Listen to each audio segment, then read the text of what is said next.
Well,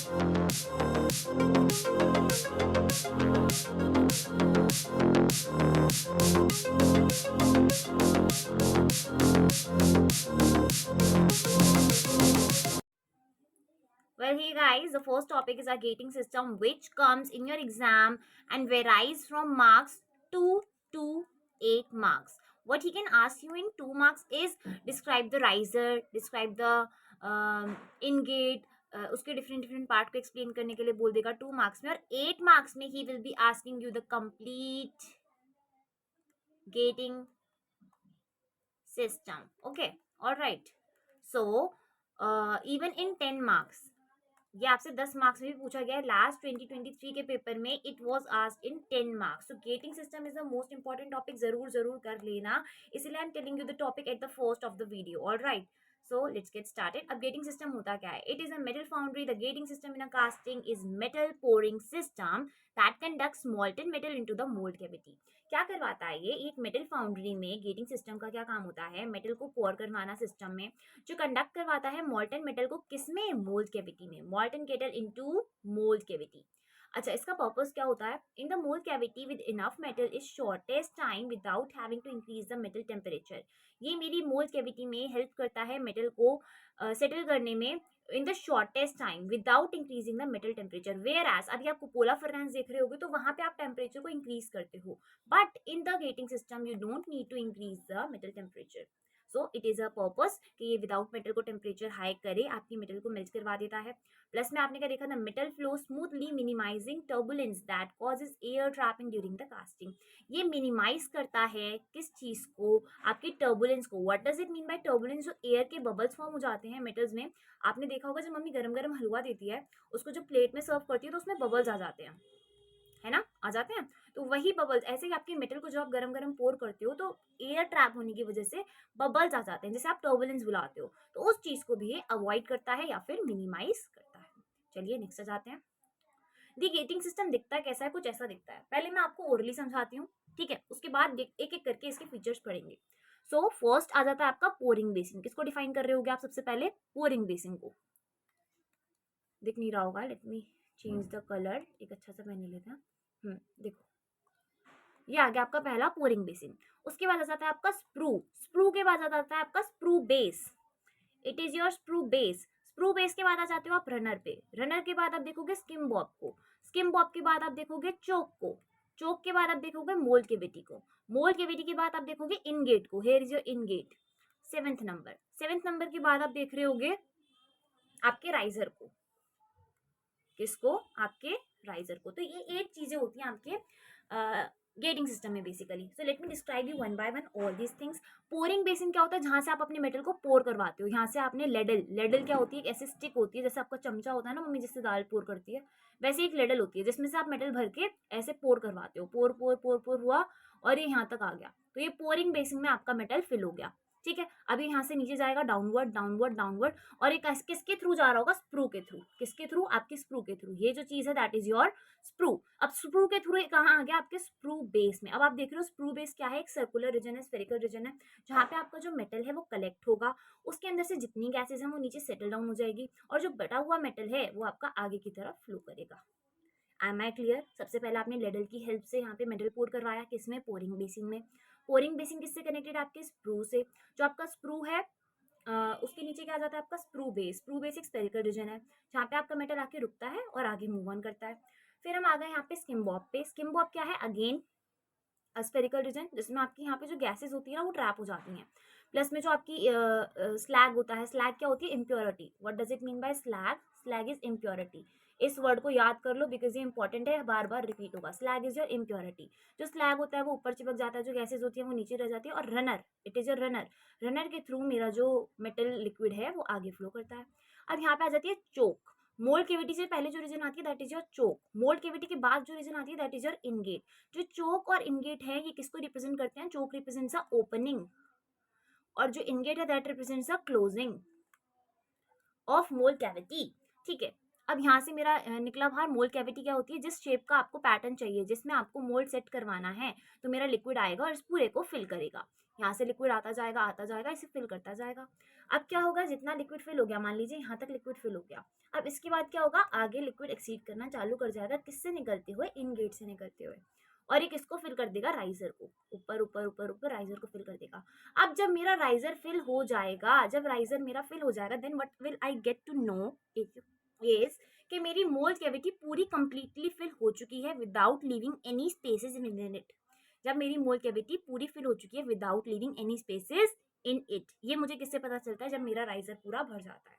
अब दीदी आपने कुछ कुछ चीजें तो छोड़ दी, जैसे कि कोप, जैसे कि यहाँ पे ड्रैग। तो कोप क्या होता है, जैसे मेरा getting system is basically divided into 2 parts.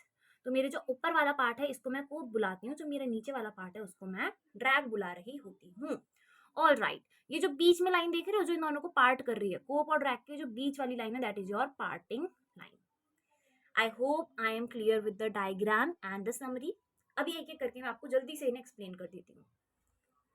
चलिए, सबसे पहले दीदी आपने किसके बारे में बताया था, पोरिंग बेसिन के बारे में, जिसको आप पोरिंग कप बुलाते हो। तो ये कैसा होता है, एक फनल शेप चीज होती है, एक फनल शेप इनलेट होती है। इनलेट क्यों बुला रहे हैं, क्योंकि इसके थ्रू आप मेटल को पोर करा रहे होते हो।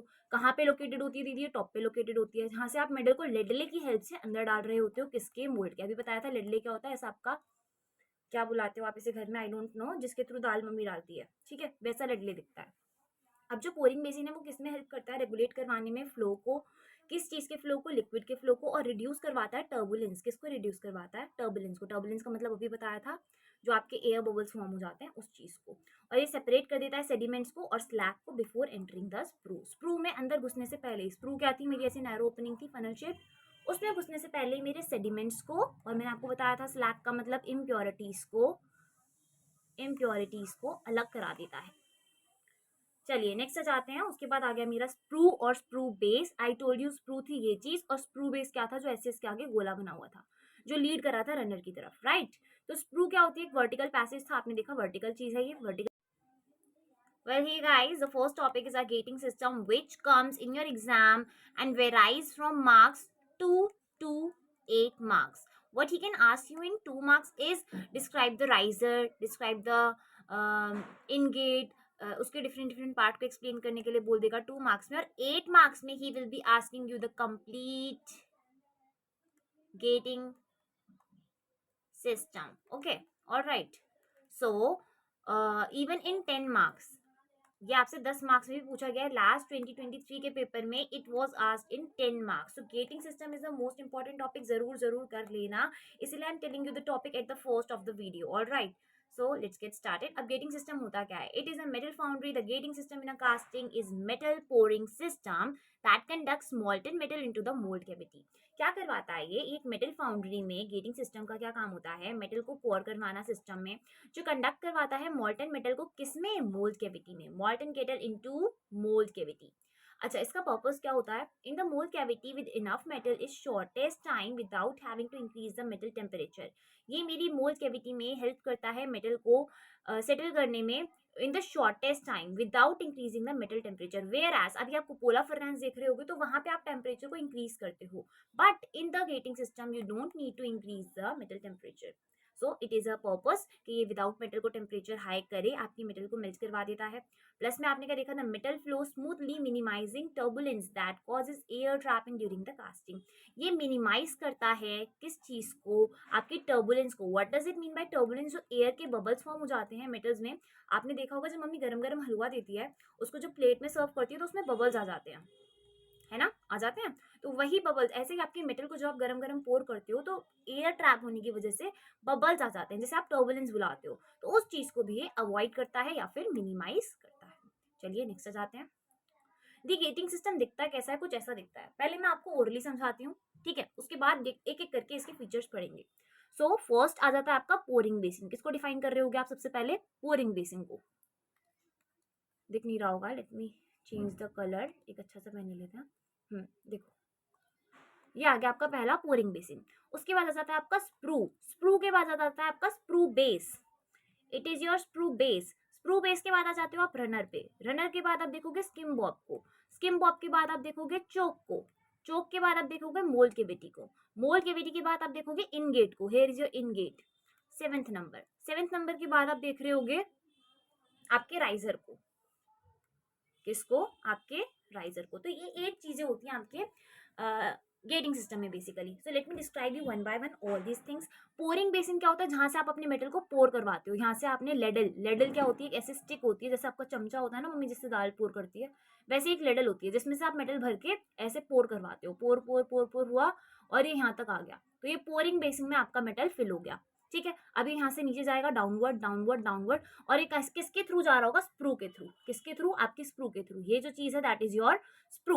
अब स्प्रू के थ्रू कहाँ आ गया, आपके स्प्रू बेस में। अब आप देख रहे हो स्प्रू बेस क्या है, एक सर्कुलर रीजन है, स्फेरिकल रीजन है, जहाँ पे आपका जो मेटल है वो कलेक्ट होगा। उसके अंदर से जितनी गैसेज हैं वो नीचे सेटल डाउन हो जाएगी, और जो बटा हुआ मेटल है वो आपका आगे की तरफ फ्लो करेगा। Am I clear? सबसे पहले आपने लेडल की हेल्प से यहाँ पे मेटल पोर करवाया, किसमें, पोरिंग बेसिन में। पोरिंग बेसिन किससे कनेक्टेड है, आपके स्प्रू से। जो आपका स्प्रू है उसके नीचे क्या आ जाता है, आपका स्प्रू बेस। स्प्रू बेस एक स्पेरिकल रीजन है जहाँ पे आपका मेटल आके रुकता है और आगे मूव ऑन करता है। फिर हम आ गए यहाँ पे स्किम बॉब पे। स्किम बॉब क्या है, अगेन स्पेरिकल रीजन, जिसमें आपकी यहाँ पे जो गैसेस होती है ना वो ट्रैप हो जाती हैं। प्लस में जो आपकी स्लैग होता है, स्लैग क्या होती है, impurity. What does it mean bye slag? Slag is impurity. इस वर्ड को याद कर लो बिकॉज ये इंपॉर्टेंट है, बार बार रिपीट होगा। Slag is your impurity. जो स्लैग होता है वो ऊपर चिपक जाता है, जो गैसेज होती है वो नीचे रह जाती है। और runner, it is your runner. Runner के थ्रू मेरा जो मेटल लिक्विड है वो आगे फ्लो करता है। अब यहाँ पे आ जाती है चोक। मोल्ड केविटी से पहले जो रीजन आती है that is your choke. Mould cavity के बाद जो रीजन आती है दैट इज योर इनगेट। जो चोक और इनगेट है ये किसको रिप्रेजेंट करते हैं, चोक रिप्रेजेंट्स अ ओपनिंग, और जो इनगेट है that represents a closing of mould cavity. ठीक है, अब यहाँ से मेरा निकला बाहर। मोल्ड कैविटी क्या होती है, जिस शेप का आपको पैटर्न चाहिए, जिसमें आपको मोल्ड सेट करवाना है, तो मेरा लिक्विड आएगा और इस पूरे को फिल करेगा। यहाँ से लिक्विड आता जाएगा, इसे फिल करता जाएगा। अब क्या होगा, जितना लिक्विड फिल हो गया, मान लीजिए यहाँ तक लिक्विड फिल हो गया, अब इसके बाद क्या होगा, आगे लिक्विड एक्सीड करना चालू कर जाएगा, किससे निकलते हुए, इन गेट से निकलते हुए, और एक इसको फिल कर देगा, राइजर को। ऊपर ऊपर ऊपर ऊपर राइजर को फिल कर देगा। अब जब मेरा राइजर फिल हो जाएगा, जब राइजर मेरा फिल हो जाएगा, then what will I get to know is कि मेरी मोल्ड कैविटी पूरी कंप्लीटली फिल हो चुकी है without leaving any spaces in it. जब मेरी मोल्ड कैविटी पूरी फिल हो चुकी है without leaving any spaces in it, ये मुझे किससे पता चलता है, जब मेरा राइजर पूरा भर जाता है। अब दीदी आपने कुछ कुछ चीजें तो छोड़ दी, जैसे कि कोप, जैसे कि यहाँ पे ड्रैग। तो कोप क्या होता है, जैसे मेरा getting system is basically divided into 2 parts. तो मेरे जो ऊपर वाला पार्ट है इसको मैं कोप बुलाती हूँ, जो मेरा नीचे वाला पार्ट है उसको मैं ड्रैग बुला रही होती हूँ। ऑल राइट, ये जो बीच में लाइन देख रहे हो जो इन दोनों को पार्ट कर रही है, कोप और ड्रैग के जो बीच वाली लाइन है that is your parting line. I hope I am clear with the diagram and the summary. अभी एक एक करके मैं आपको जल्दी से इन्हें एक्सप्लेन कर देती हूँ। चलिए, सबसे पहले दीदी आपने किसके बारे में बताया था, पोरिंग बेसिन के बारे में, जिसको आप पोरिंग कप बुलाते हो। तो ये कैसा होता है, एक फनल शेप चीज होती है, एक फनल शेप इनलेट होती है। इनलेट क्यों बुला रहे हैं, क्योंकि इसके थ्रू आप मेटल को पोर करा रहे होते हो। कहाँ पे लोकेटेड होती है दीदी, टॉप पे लोकेटेड होती है, जहाँ से आप मेटल को लेडले की हेल्प से अंदर डाल रहे होते हो, किसके, मोल्ड के। अभी बताया था लेडले क्या होता है, ऐसा आपका क्या बुलाते हो आप इसे घर में, आई डोंट नो, जिसके थ्रू दाल मम्मी डालती है, ठीक है, वैसा लेडले दिखता है।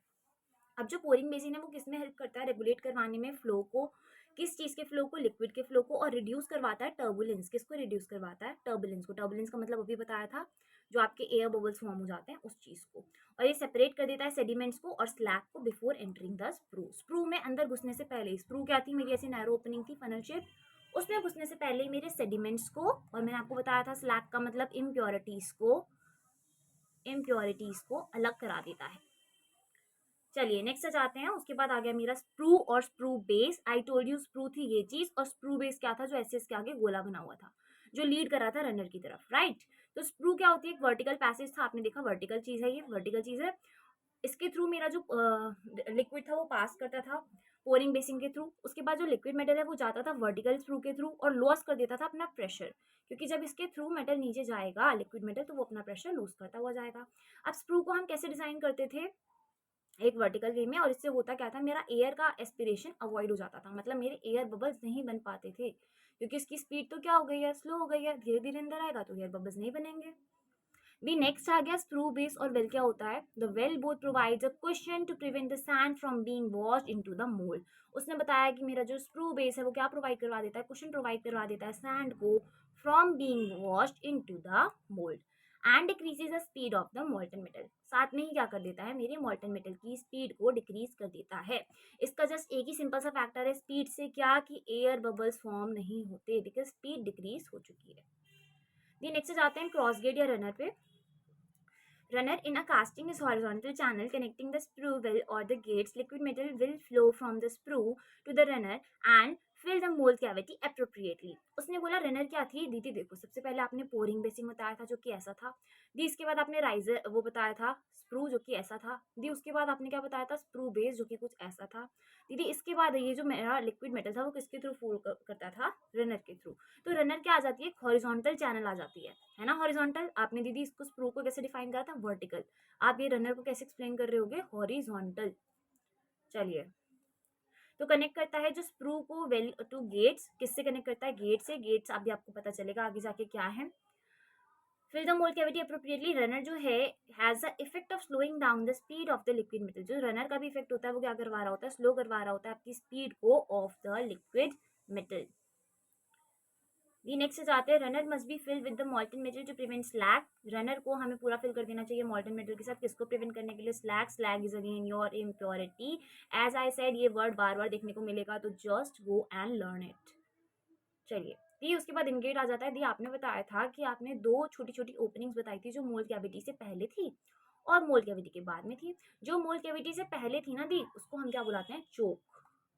दी जो मोल्ड कैविटी के बाद थी ना, उसे आप क्या बुलाते हो, इलगेट। ऑल राइट, तो दी इसने बताया ये एंड हो गया पाथ का, किसके, where the mould cavity begins. It leads to the metal, liquid metal to flow from the runner to the mould cavity. ये एंडिंग हो गई मेरे रनर की, और इसके बाद क्या होगा, मेरा जो लिक्विड मेटल है वो किसके अंदर चला जाएगा, मोल्ड कैविटी के। ऑल राइट दी, उसके बाद चोक के बारे में इसने क्या बताया, choke is the control area place in the sprue well to control the flow of the liquid metal flowing into the mould cavity. ये कंट्रोल करता है मेरे फ्लो ऑफ लिक्विड मेटल को जो कि मोल्ड कैविटी में फ्लो हो रहा है। Well, a very important thing about the ingot is, ये जो इनगेट है वो सबसे स्मॉलेस्ट पार्ट होता है, सबसे स्मॉलेस्ट पार्ट होता है, मतलब इतना छोटा होता है दैट यू कैंट इमेजिन, सबसे छोटा पार्ट होता है पूरे के पूरे गेटिंग सिस्टम का। अब जो चोक है वो बहुत ही प्ले करता है important role, how, because the area allows metal to pass through a consistent and constant flow, क्योंकि जो मेरा मेटल है वो कंसिस्टेंट और कांस्टेंट फ्लो के थ्रू ही पास हो पाता है। इसका जो क्रॉस सेक्शनल एरिया है ये स्मॉलेस्ट होता है पूरे के पूरे सिस्टम में, as I told you. All right, we have cover with most of the parts. दीदी मेरा 6th पार्ट क्या आ गया, राइजर। दी राइजर क्या थी, वर्टिकल ओपनिंग थी जिसके थ्रू मेरा जो मेटल था वो लास्ट में बाहर आ रहा था। M I correct.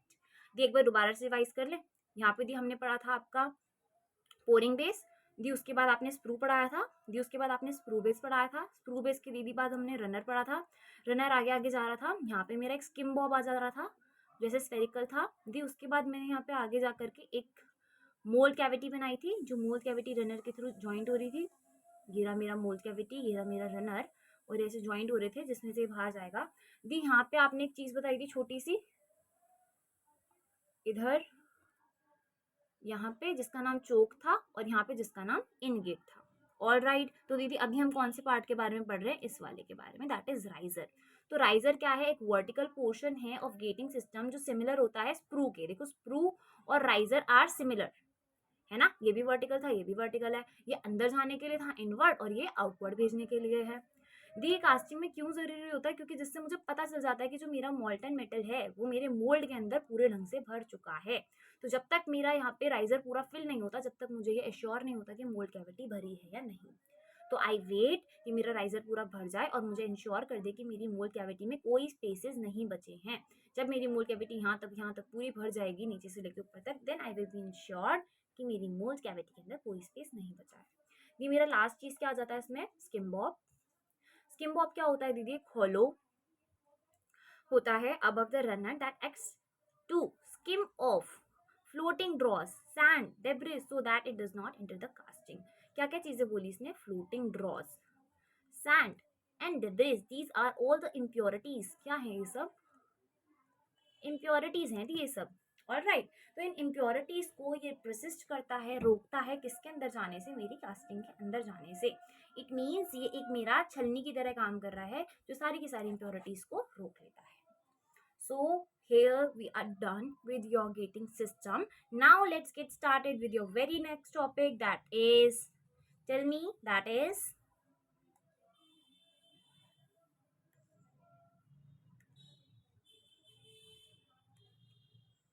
that is your cupola furnace. All right, so let's get started with the next topic, that is cupola furnace. As I told you, gating system भी 10 number में आ सकता है, cupola furnace भी आपका 4 से लेकर के 10 number में आ सकता है. Last year in 2023, gating system carries 10 marks and cupola furnace 2 carried your 10 marks. So let's get started with it. Okay, so here we are with our next topic, that is cupola furnace. And as I told you that cupola furnace is the second most important topic in your unit number 1. ठीक है, अगर priority order देखें तो unit 1 में ये second most आपका priority follow करता है. गेटिंग सिस्टम के बाद कुपोला फर्नेंस ही ऐसा टॉपिक है जो सबसे ज़्यादा आपके मिड सेंस में या एंड सेंस में रिपीट होता है. सो let's get started with it. अगर कुपोला फर्नेंस हम रिफाइन करें तो ये एक मेल्टिंग डिवाइस है. क्या है ये? मेल्टिंग डिवाइस है. As you people studied in gating system कि वो टेम्परेचर को इंक्रीज नहीं करता, बट अगर हम कुपोला फर्नेंस के बारे में पढ़ें तो ये टेम्परेचर को इंक्रीज करता है. इसमें मैं अलॉयज को डालती हूँ मेल्ट कराने के लिए, जैसे कि कास्ट आयरन हो गया, ब्रॉन्ज हो गया या अदर अलॉयज हो गए, उन्हें क्या कराने के लिए? मेल्ट कराने के लिए. ये मेनली किस चीज़ के लिए यूज होता है दीदी? ये मेनली यूज होता है आपकी पिग आयरन को कन्वर्ट करने के लिए. किस में? कास्ट आयरन में. पिग आयरन को कन्वर्ट करवाता है दीदी किस में? कास्ट आयरन में. ऑल राइट दीदी, सबसे पहले चाइना में बना था. इसकी जो शेप है वो सिलेंड्रिकल होती है, सिलेंड्रिकल शेप में होता है और ये वर्टिकली फिटेड होता है, जिसमें बहुत सारे डोर्स होते हैं. बहुत सारे भी आप इसमें डोर्स पढ़ रहे होंगे. जो कुपोला फर्नेस है इसको मैं बहुत सालों से जानती हूँ क्योंकि ये गुड होता है मेल्ट कराने के लिए आयरन को, आयरन क्वांटिटीज में, बिकॉज ये गुड पिग आयरन को प्रोड्यूस करता है. All right, am I done with it? तो दीदी मैंने इसकी बेसिक सी एप्लीकेशन पढ़ी कि दीदी ये क्या करता है? पिग आयरन को किस में कन्वर्ट कराता है? कास्ट आयरन में. दीदी इसके बाद मुझे दो चीज़ें और पता होनी चाहिए कि जो पिग आयरन है वो तो वो मटेरियल है जिसको वो कास्ट आयरन में कन्वर्ट करवा रहा है. दीदी इसके बाद इसमें जो रिक्वायरमेंट होती है दैट इज कोक. किसकी रिक्वायरमेंट होती है? कोक की. किस चीज़ के लिए? दीदी कंबशन करवाने के लिए. किसकी रिक्वायरमेंट होती है? कोक की. कोक की रिक्वायरमेंट होती है कंबशन करवाने के लिए. सेकेंडली दी जो आपका लाइमस्टोन है, यहाँ पे मेरे एक तीसरी चीज यूज हो रही होगी दैट इज लाइमस्टोन. दी आप लाइमस्टोन किसकी तरह यूज कर रहे होगे? फ्लक्स की तरह. दी आप लाइमस्टोन किसकी तरह यूज कर रहे होगे? फ्लक्स की तरह. एक बार दोबारा देख लेते हैं. दीदी आपने फर्स्ट चीज बताई पिग आयरन. पिग आयरन को आप कास्ट आयरन में कन्वर्ट कर रहे होते हो. इसके लिए आपको दीदी दो चीजों की रिक्वायरमेंट होती है, कोक की और लाइमस्टोन की. दीदी जो कोक है वो किस में हेल्प करवा रहा होता है? कंबशन में. दीदी जो लाइमस्टोन है वो क्या हेल्प करा रहा होता है? फ्लक्स की. ये एक्ट एज फ्लक्स करता है. अब मैं तुम्हें पहले थोड़ा थोड़ा डायग्राम बताना चालू करती हूँ. देखो कैसा डायग्राम है. ये कुछ दीदी ऐसा दिखता है इन टोटल. कैसा है ये दीदी? पूरा दिखने में कैसा दिख रहा है हमें? ये सिलेंड्रिकल. CYCLINDRICL सिलेंड्रिकल दिख रहा है दीदी हमें. दी सबसे टॉप पे देखें तो ये स्पार्क अरेस्टर, जिसको आप कैप ऑफ फर्नेंस भी बुलाते हो. क्या बुलाते हो? कैप. कैप क्यों बुला रहे हैं दीदी हम? क्योंकि जितनी भी मेरी गैसेस हैं वो यहाँ से एक्सर्ट आउट करती हैं. जितनी भी जो मेरी गैसेस हैं पहले वो यहाँ से कलेक्ट हो जाती हैं और फिर यहाँ से रिलीज आउट होती हैं. दीदी उसके बाद मुझे यहाँ पे लिखा हुआ क्या दिख रहा है? जूम कर दूँ? दिख नहीं रहा होगा तुम्हें.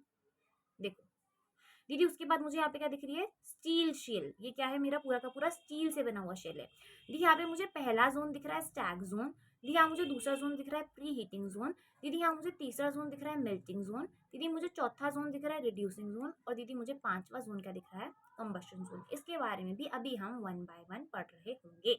दीदी यहाँ पे देखो लेयर बनी हुई है. कैसे कैसे? दीदी सबसे पहले है मेरी यहाँ पे मेटल की लेयर. मेटल की लेयर, उसके बाद कोक की लेयर, फिर फ्लक्स की लेयर. मैंने अभी आपको बताया फ्लक्स की तरह कौन एक्ट कर रहा होगा? लाइमस्टोन. दीदी मैंने आपको अभी बताया कोक किस चीज में हेल्प करवा रहा होगा? कंबशन में. ऑल राइट दी उसके बाद मेरा यहाँ पे आ जाता है फर्नेंस की लेग्स. ये फर्नेंस की लेग्स है यहाँ पे, ये जो देख रहे हो खड़ा हुआ है स्टैंड है ये पूरा का पूरा.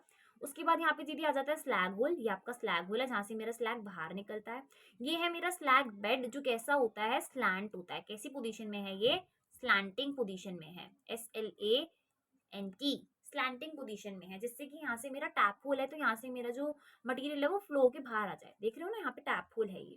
ये मेरा विंड बॉक्स है. ये मेरे एयर ब्लास्ट इनलेट्स हैं. ये मेरे टूयर्स हैं. Let me erase it and show you. ये देखो यहाँ पे ये टूयर्स हैं. टूयर्स क्या होते हैं? मेरी ऐसी चैम्बर्स होती हैं जो यहाँ पे एयर को प्रोवाइड करवा रही होती हैं, एयर को अंदर आने में हेल्प कर रही होती हैं. ऑल राइट क्योंकि एयर की नीड पड़ेगी तुम्हें पूरे के पूरे सिस्टम में. क्यों? क्योंकि कंबशन हो रहा है तो ऑक्सीजन की नीड पड़ेगी, प्लस में कार्बन डाइऑक्साइड रिलीज हो रही होगी. All right, am I done with the diagram? एक बार पूरा डायग्राम आप दोबारा से देख लो. ये रहा आपका डायग्राम। दीदी आपने बताया सबसे पहले स्पार्क अरेस्टर, ये टॉप पे जिसमें से गैसेस बाहर निकलेगी। दीदी आपने यहाँ पे बहुत सारे जोन्स बताए जो कि कम से कम 5 जोन्स से, मैं ये 5 जोन्स बना दूंगा। दीदी बीच में मुझे क्या दिख रहे हैं, यहाँ पे बहुत सारी लेयर्स हैं, 1 2 3 मेटल फ्लक्स कोक करके यहाँ पे लेयर्स होती हैं। दीदी फिर यहाँ पे हमने देखा सैंड बेड होता है जिसके ऊपर से मेरी स्लैग होल होता है, स्लैग होल से मेरी स्लैग बाहर आ जाती है, और ये टैप होल होता है जहाँ से मेरा मेटल बाहर आता है। ठीक है, यहाँ पे आपने विंड बॉक्स देखे, यहाँ पे आपने टूयर्स देखे जो किसके लिए रिस्पॉन्सिबल होते हैं, आपके पूरे के पूरे चैम्बर में विंड का इनलेट करवाने के लिए। Am I clear with this? चलिए आगे चलते हैं। यहाँ पे मेरा जो सबसे पहला पार्ट आ जाता है वो आ जाती है cylindrical shell. I am not going through this all points because I am leaving it to you to go through the PDF and read out this, where you can access the PDF in the description box. You will be getting the whole PDF description link जो Google Drive का होगा, उस पर जाना और आपको 1 bye 1 सारी की सारी पीडीएफ एक्सेस हो जाएंगी। तो सबसे पहले आप सिलेंड्रिकल शेल के बारे में पढ़ना कि सिलेंड्रिकल होता है, उसके बारे में आपको लेग्स दिखेंगी जो मैंने आपको नीचे बताई थी, लेग्स पे खड़ा हुआ था। कास्ट आयरन का डोर होता है, सैंड बेड बताया था मैंने जिसके ऊपर स्लैग होल प्रेजेंट होता है, तो नेक्स्ट टॉपिक स्लैग होल आ गया आपका।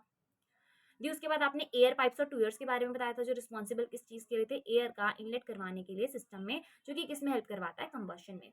जी उसके बाद आपने स्पार्क अरेस्टर बताया था, आपने बताया था आप इसे कैप भी बुलाते हो। इसका काम क्या होता है, सारी की सारी गैसेस को ट्रैप करना और जिससे कि हमारा जो एनवायरमेंट है वो हार्म ना हो, क्योंकि ये सारी की सारी गैसेस हार्मफुल होती है एनवायरमेंट के लिए। फिर यहाँ पे आ गया चार्जिंग डोर। देखो मैंने अभी आपको बताया था जो पिग आयरन है वो मटेरियल है जिसको आपको मेल्ट कराना है। कोक को आप किस लिए यूज कर रहे होते हो, कंबशन में। लाइमस्टोन किस में हेल्प कर रहा होता है आपका, एज अ फ्लक्स। फिर यहाँ आ गया आपका वेल, यहाँ पे आपके सारे के सारे जोन्स आ गए 1 बाय 1। सबसे पहले आप कंबशन जोन के बारे में पढ़ रहे होगे, फिर आप रिड्यूसिंग जोन के बारे में पढ़ रहे होगे, next will be your melting zone, preheating zone and there will be your stack zone. तो पांचों के पांचों जोन्स आपके यहाँ पे कवर हो जाते हैं। अगर ये क्वेश्चन आपका 10 मार्क्स में आता है और आप अगर ये सारी की सारी चीजों को डिफाइन करके उसकी एप्लीकेशन बता के और डायग्राम बना के आते हो, then you will be getting 10 out of 10। But still अगर दीदी मुझे नॉलेज के लिए इसकी वर्किंग भी पढ़नी है तो काम कैसे चल रहा होता है, तो आप यहाँ पे कंस्ट्रक्शन और वर्किंग भी पढ़ सकते हो। I have mentioned it in the PDF. ये रही आपकी वर्किंग और मैंने आपको कंस्ट्रक्शन भी ऊपर दिखा दी। पेपर में लिखना चाहते हो तो लिख भी सकते हो, no doubt, I don't have any issues. But ये लास्ट मोमेंट पे बना रही हूँ, टाइम नहीं होगा तुम्हारे पास लर्न करने का, तो I have just marked it. हाँ बट अगर एंड सेम के लिए पढ़ोगे तो you can go through all the working and all the construction. अब जो मेरी नेक्स्ट चीज आ जाती है इंपॉर्टेंट, दैट इज एडवांटेजेस। यहाँ पे आ जाएंगी मेरी डिसएडवांटेजेस और लास्ट में मैं पढ़ रही हूँ एप्लीकेशंस। जब आप इन्हें सबको लिखते हो तब आपके 10 मार्क्स पूरे बैठते हैं। दीदी 7 मार्क्स का आ रहा होगा तो क्या करें, दीदी 5 मार्क्स का आ रहा होगा तो क्या करें। तो आप जो आपके स्टेप्स अभी आपको डिफाइंस बताई थी, नंबर ऑफ पार्ट्स बताए थे, उन्हें कुछ कम करके लिख सकते हो। हाँ बट कोशिश करना आप एडवांटेज मेंशन कर रहे हो और एप्लीकेशन मेंशन कर रहे हो। ऑल राइट, चलिए दीदी एडवांटेज में आप क्या पढ़ा रहे होगे कि ये सिंपल होता है कंस्ट्रक्शन में, इसकी कंस्ट्रक्शन कोई मुश्किल नहीं होती। ये वाइड रेंज ऑफ मटेरियल को मेल्ट करा सकता है, ऐसा नहीं है कि किसी पर्टिकुलर मटेरियल पे वर्क करा और किसी पे नहीं करा। दी उसके बाद आप देख रहे होगे कि लेस फ्लोर स्पेस लेता है, क्योंकि सिलेंड्रिकल है तो फ्लोर स्पेस तो लेस लेगा क्योंकि ये तो खड़ा हुआ है, वर्टिकल है। दीदी इसकी लो कॉस्ट होती है ऑपरेशन की, इसकी लो कॉस्ट होती है मेंटेनेंस की, और इसकी लो कॉस्ट होती है कंस्ट्रक्शन की। इन टोटल ये मेरा इनएक्सपेंसिव है। कैसा सिस्टम है, इन एक्सपेंसिव है ना, इनएक्सपेंसिव है, इजी टू हैंडल है, इजी टू हैंडल है। प्लस में दीदी आपने बताया कि ये वाइड रेंज ऑफ मटेरियल को करवा सकता है मेल्ट, और इसकी जो ऑपरेशन कॉस्ट है वो भी कम है, प्लस में ये लेस फ्लो रिक्वायर करता है। डिसएडवांटेज क्या है दीदी, जिसके प्रोस है उसके कॉन्स भी होंगे। तो उसके कॉन्स क्या है कि इसकी मेजर डिसएडवांटेज क्या है कि sometimes it is very hard to control the temperature in the furnace. कभी कभार आपका टेम्परेचर इतना बढ़ जाता है कि बहुत हार्ड हो जाता है आपके लिए टेम्परेचर को कम करना। नेक्स्ट आ गया दीदी इसकी एप्लीकेशन क्या है, it is mainly use to convert pig iron to molted iron. मैंने आपको स्टार्टिंग में बता दिया था कि पिग आयरन को कन्वर्ट करवाता है किसमें, मोल्टेड आयरन में। More types of cast iron are produced from this furnace like malleable and grey cast iron। कैसे कैसे malleable iron और grey cast iron भी आप produce करवा सकते हैं। Well, we are covered here with the next important topic, that was your cupola furnace। मैंने आपको बताया कि आपसे 2 से लेकर के 10 नंबर में पूछा जा सकता है। Even in your end sems it can come in whole 12.5 marks। तो इसको अच्छे से करना, अभी मिड्स में लर्न कर लेते हो तो एंड सेम में प्रॉब्लम नहीं आ रही होगी। All right people, let's come to your next topic जो कि आपका पीडीएफ में मैंने मार्क करवाया था। तो दी अभी तक हम क्या कर चुके हैं, गेटिंग सिस्टम कर चुके। दी आपने बताया ये लॉन्ग आंसर टाइप क्वेश्चन में आता है, जो कि 2 से लेकर के 10 मार्क्स में वेरी करेगा इन योर मिड सेम्स। हाँ, ये आपका एंड सेम्स में, अगर एंड सेम की बात कर रहे हो तो ये आपका 12.5 मार्क्स में भी आ सकता है। ये नेक्स्ट आ जाता है कुपोला furnace, same same and same, कि 2 से लेकर के 10 मार्क्स तक मिड सेम्स में आ सकता है, एंड सेम में आपका 12.5 नंबर में भी आ सकता है।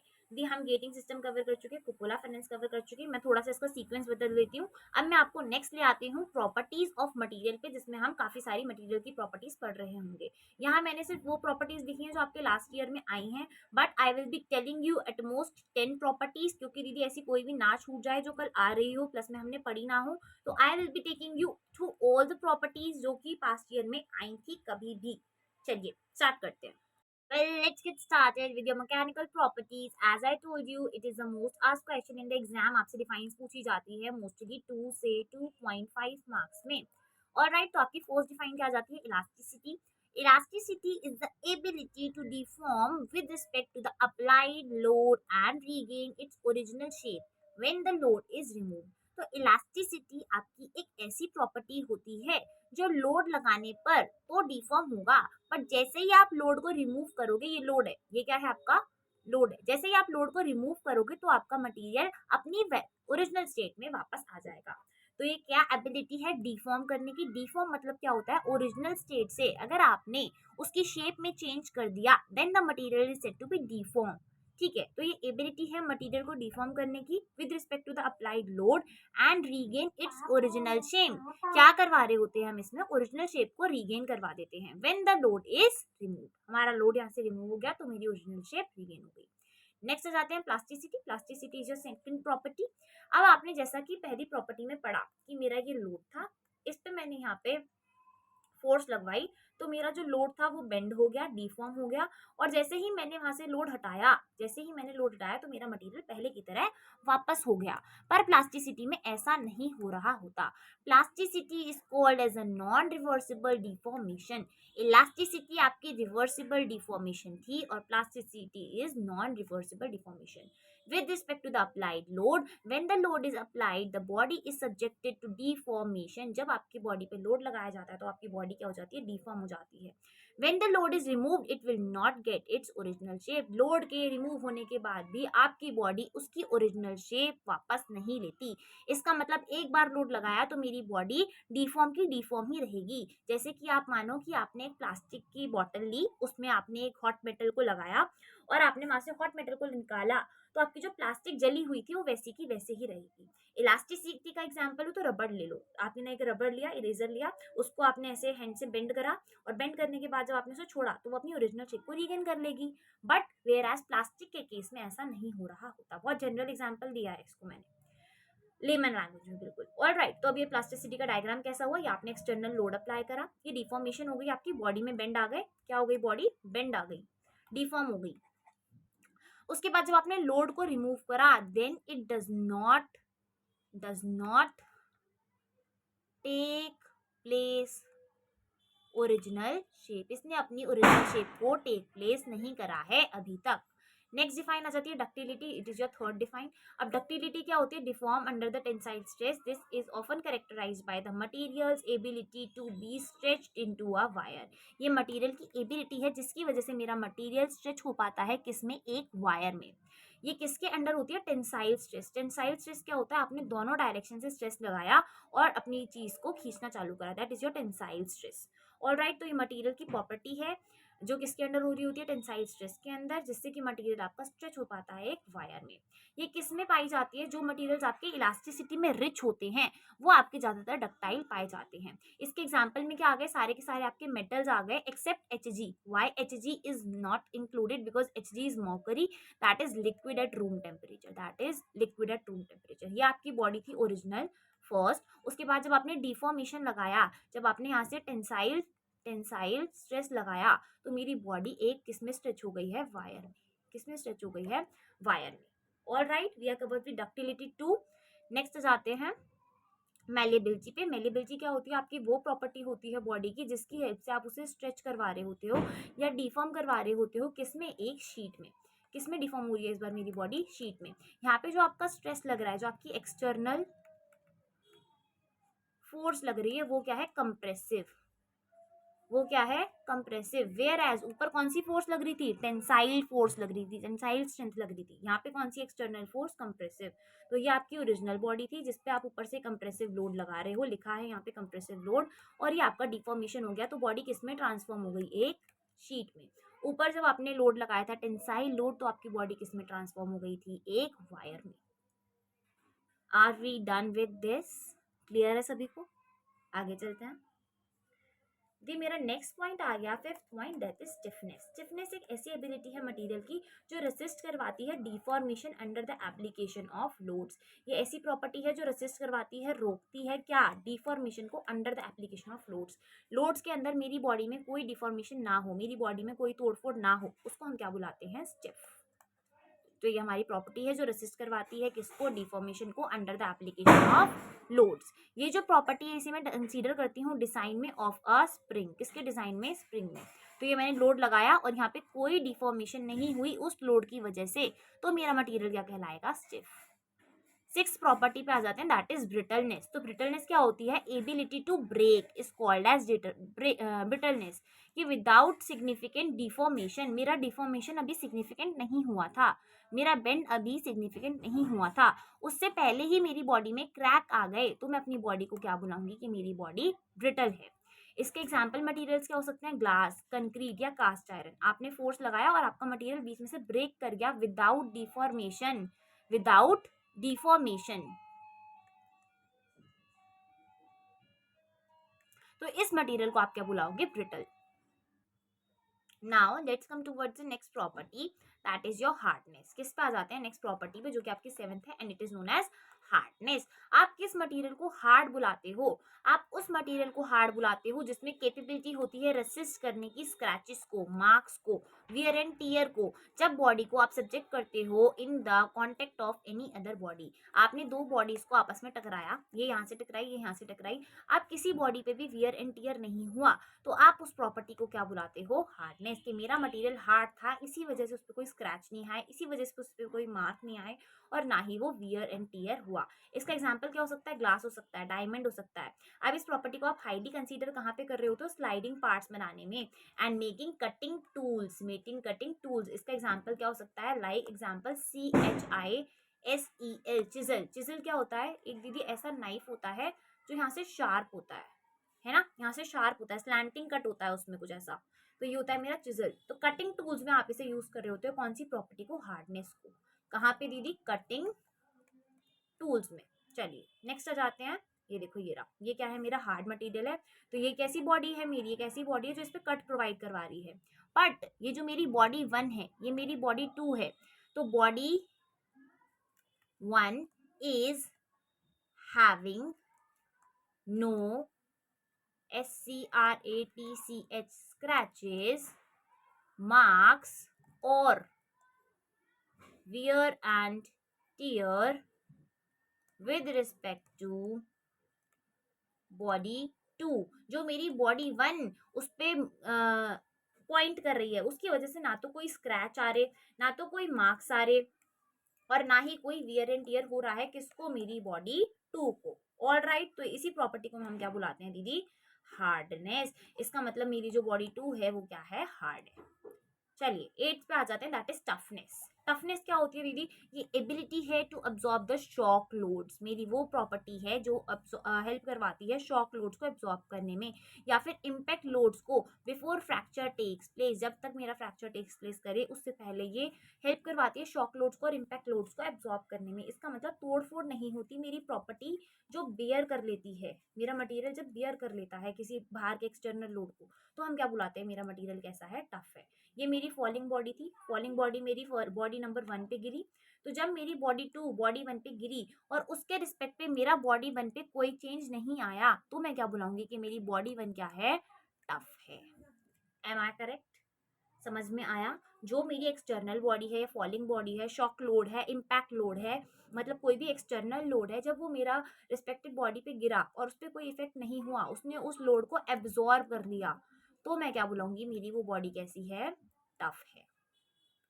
चलो जी, we are done with all our defines. मैंने आपको डिफाइंस करवा दी। इसके अलावा थोड़ी सी डिफाइंस और आती हैं। ये तो मैंने आपको डिफाइन कराई जो मैकेनिकल प्रॉपर्टीज थी। इन्हीं डिफाइंस के अलावा आपकी कुछ डिफाइंस आ जाती हैं जो कास्टिंग में यूज होती है, तो मैं आपको वो भी हैंड टू हैंड करवा देती हूँ, सो दैट आपका डिफाइंस वाला पार्ट कंप्लीट हो जाए। तो ये रही आपकी प्रॉपर्टीज। किसकी हैं ये प्रॉपर्टीज? आपकी मोल्डिंग सैंड की। किसकी प्रॉपर्टीज हैं दीदी? ये मोल्डिंग सैंड की। मैं आपको ओवरव्यू दे रही हूँ प्रॉपर्टीज का, आप एक बार इसको अपने एंड पे प्लीज रीड कर लेना, क्योंकि इनमें से डिफाइंस पूछी जाती है। पहली आपकी क्या है? पोरोसिटी है। पोरोसिटी वो प्रॉपर्टी है जो परमेबिलिटी देती है किसको? आपकी मोल्डिंग सैंड को। ठीक है, ये सबसे इंपॉर्टेंट प्रॉपर्टी होती है आपकी मोल्डिंग सैंड की, जिसको आप क्या बुलाते हो? परमेबिलिटी भी बुलाते हो। It is the ability of moulding sand to allow gases to pass through. ये आपकी वो प्रॉपर्टी है जिसकी वजह से आपकी गैसेस अलाउड होती हैं किसी मोल्डिंग सैंड के अंदर पास करने के लिए। Gases and steam are generated during the pouring of the molten metal into the sand cavity. This property depends on the shape or size of the particles of sand, amount of clay, binding material and moisture of the content. तो ये किस पे depend करती है? इन चीज़ों पे depend करती है। आपको जो बेसिकली याद रखना है वो क्या याद रखना है कि दीदी ये क्या होती है? गैसेस टू पास थ्रू को अलाउ करती है, गैसेस को अलाउ करती है, और इसे आप क्या बुलाते हो? परमेबिलिटी भी बुलाते हो। नेक्स्ट पे आ जाते हैं दीदी। नेक्स्ट आ गई कोहेसिवनेस। कोहेसिवनेस क्या होती है? तो cohesiveness is a property of sand to hold the particles together. Cohesiveness क्या होती है? कि आपने सैंड के पार्टिकल्स को साथ में जोड़ के रखा है। इस प्रॉपर्टी को क्या बुलाते हो आप? कोहेसिवनेस। ये किसमें मेजर रोल प्ले करती है? आपका vital role in retaining the intricate shapes of the mould. अब मान लो मेरी सैंड ऐसे थी, ये बिखर गई सारे में, और इसको बनना था ऐसा, तो मेरी जो सैंड थी वो सारी चूर चूर हो गई, है ना? इसकी मतलब सैंड के पार्टिकल्स ने आपस में ही एक होल्ड नहीं बनाए रखा था, इसलिए मेरी सैंड इंटीग्रेट नहीं हो पाई और जो मोल्ड की शेप लेनी थी वो नहीं ले पाई। तो इस प्रॉपर्टी की हेल्प से मेरी जो सैंड है वो अपनी शेप ले लेती है by holding the particles together. Retain करती है अपनी integrate shape of the mould को। ऑल राइट दीदी, नेक्स्ट आ गया एडहेसिवनेस क्या होती है? यदि एडहेसिवनेस क्या होती है? तो एडहेसिवनेस एक प्रॉपर्टी है सैंड की, due to which the sand particles stick to the sides of the moulding box. ये वो प्रॉपर्टी है जिसकी हेल्प से जो मेरी सैंड है वो मोल्डिंग बॉक्स से स्टिक रहती है। तो मैं इस प्रॉपर्टी को क्या बुलाती हूँ? एडहेसिवनेस। अभी हमने कोहेसिवनेस में क्या पढ़ा था? जब मोल्ड जो हमारी सैंड है उसने अपने पार्टिकल्स को होल्ड कर रखा था, तो वो क्या थी? कोहेसिव। अब मेरी सैंड ने मोल्डिंग बॉक्स को होल्ड करके रखा है, तो वो क्या है? Adhesive. Adhesiveness of sand enables the proper lifting of cope. Proper lifting of cope में ये हेल्प करा रही होती है। फिर नेक्स्ट आ गई प्लास्टिसिटी। अभी पढ़ के आए हैं, आप इसको रीड कर लेना जस्ट। प्लास्टिसिटी दी अभी हमने रीड करी थी। नेक्स्ट आ गई दीदी फ्लोएबिलिटी। फ्लोएबिलिटी क्या होती है? वो प्रॉपर्टी है जिसकी वजह से मेरी जो सैंड है वो पूरे के पूरे मेरे मोल्ड में फ्लो कर सकती है, रेसिस्ट कर सकती है, and the fine details of the pattern. सारे में ability of the moulding sand to free flow between the fill and the resist. ठीक है दीदी, नेक्स्ट क्या आ गया? कोलैप्सिबिलिटी। कोलैप्सिबिलिटी मेरी वो प्रॉपर्टी है of sand due to which the sand mould collapse automatically after the solidification of casting. जिसकी वजह से जो मेरा मोल्ड है वो अपने आप ही क्या हो जाता है? कोलैप्स हो जाता है automatically after the solidification of casting. जैसे ही कास्टिंग बनी तो मेरा जो मोल्ड है वो अपने आप कोलैप्स हो गया, टूट गया। The mould should disintegrate into small pieces of molding sand with minimum force after casting is removed from it। Minimum force के साथ मेरा जो मोल्ड था वो टूट जाता है जब कास्टिंग को हम उसमें से रिमूव करते हैं। लास्ट आ जाती है आपकी इसमें रिफ्रैक्टोरीनेस। तो refractoriness is the property of the sand to withstand with high temperature of molten metal without fusion or soften।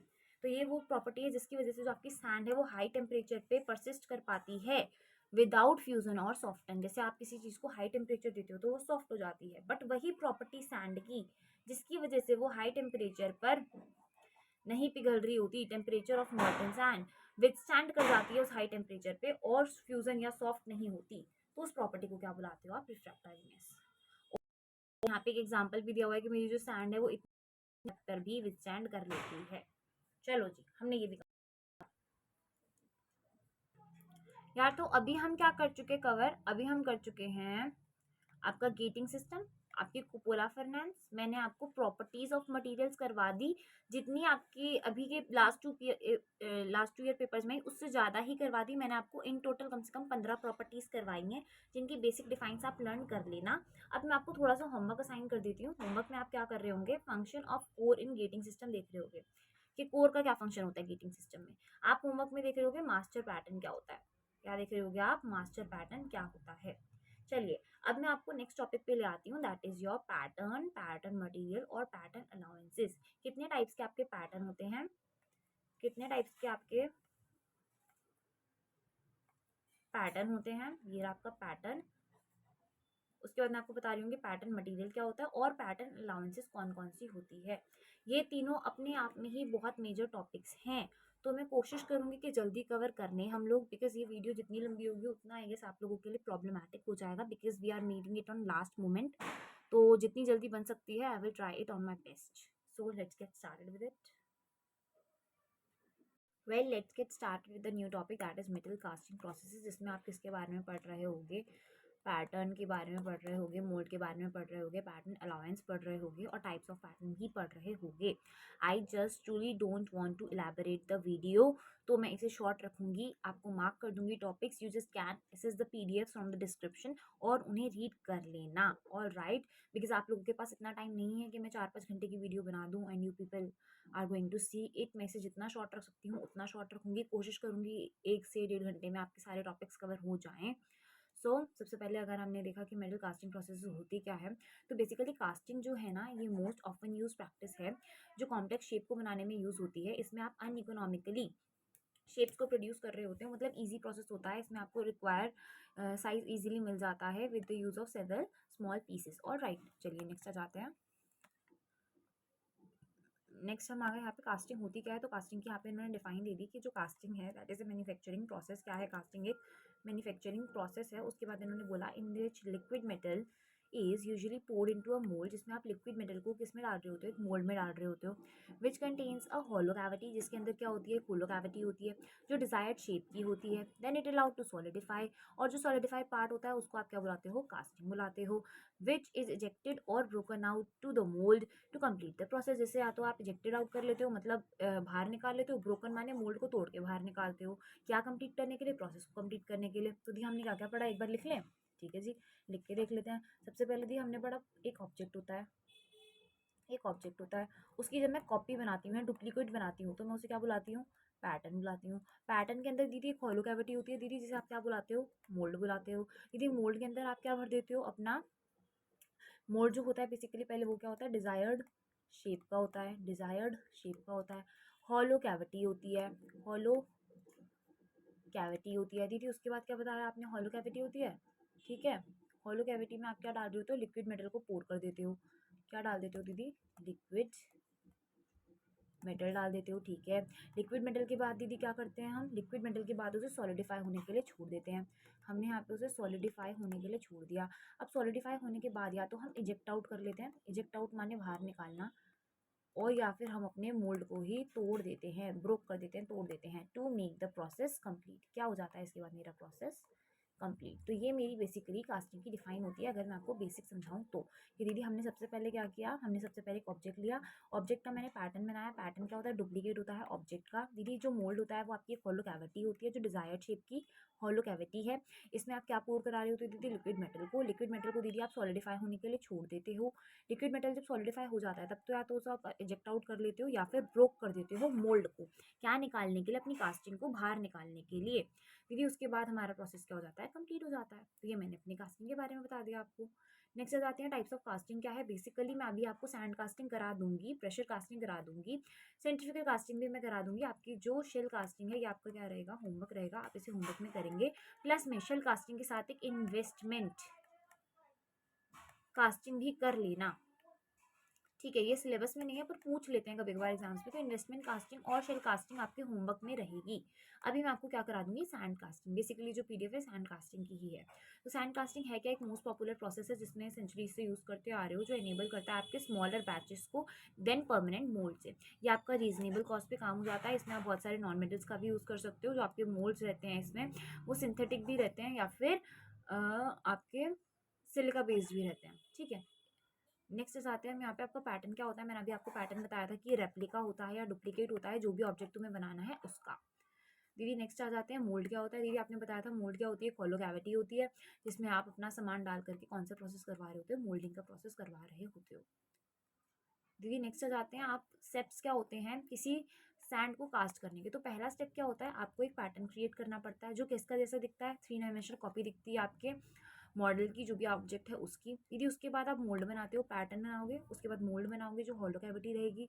दीदी उसके बाद आप मेटेलिक अलॉय चूज करोगे, किस मेटेलिक अलॉय का बनाना चाहते हो, गोल्ड का बनाना चाहते हो, सिल्वर का बनाना चाहते हो, कॉपर का बनाना चाहते हो। उसके बाद दीदी आप मेटल को मेल्ट कर लोगे, अलॉय जो था आपने सिलेक्ट करा उसे मेल्ट कर लोगे। दीदी सबसे पहले आपने पैटर्न बनाया, पैटर्न के बाद आपने मोल्ड बनाया, मोल्ड के बाद आपने अलॉय को चूज करा, फिर आपने अलॉय को मेल्ट करा दिया। अब उस जो मेल्टेड अलॉय है उसको किस में डाल दोगे दीदी, मोल्ड में डाल दोगे।